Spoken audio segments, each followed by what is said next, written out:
PPP విధానం తీసుకొచ్చాము, ఆస్తి మనదే, కానీ దాన్ని వేరే వాళ్ళు రన్ చేస్తారు అని అంటే ఇది ఎంతవరకు? మరి ప్రభుత్వం ఉన్నది దేనికి? ఇట్లాంటి వాటిని ప్రభుత్వ రంగంలో నడపడానికే, అది పేద ప్రజలకు, మధ్యతరగతి ప్రజలకు ఉపయోగపడేటటువంటిది. సంపన్నులు ఎలాగైనా ఎక్కడైనా కోట్లు పెట్టి వైద్య విద్యను అభ్యసించగలుగుతారు, వైద్యాన్ని చేయించుకోగలుగుతారు. మరి పేద మధ్యతరగతి వాళ్ళు, మరి అట్లాంటి వాళ్ళు వైద్యం లక్షలు పెట్టి ఎక్కడ చేయించుకుంటారు? కోట్లు పెట్టి వైద్య విద్యను ఎలా అభ్యసించుకుంటారు? మరి ప్రభుత్వ రంగంలో ఉన్నటువంటి వాటిని ఆస్తి మనదే, వేరే వాళ్ళ చేతిలో పెడతామంటే ప్రభుత్వం ఉన్నది దేనికి? రేపు పొద్దున ప్రభుత్వాన్ని కూడా వేరే వాళ్ళ చేతిలో పెట్టేద్దాం, కానీ ప్రభుత్వం మనదే అంటే ఏంటి? అది ఎంతవరకు సమంజసం? ఆర్టీసీ బస్సులు సౌకర్యాలు ఉన్నాయి, మరి ఆర్టీసీ బస్సు అది అంతా మనదే, ఆస్తి మనదే, కానీ వేరే వాళ్ళ చేతిలో పెట్టేస్తాం అంటే ఇట్లాంటివి ప్రజా ప్రయోజనాల కోసం కొన్ని ఉంటాయి.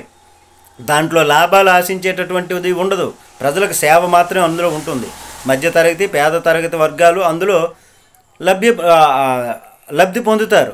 అట్లాగా ఉండేటటువంటిది. కానీ లేదంటే ప్రభుత్వం ఉన్నది దేనికి? ప్రభుత్వ అసమర్థతను చాటుకున్నట్టే, తప్పును ఒప్పుకున్నట్టే అవుతుంది. మీరైతే ఏమంటారు? నమస్తే.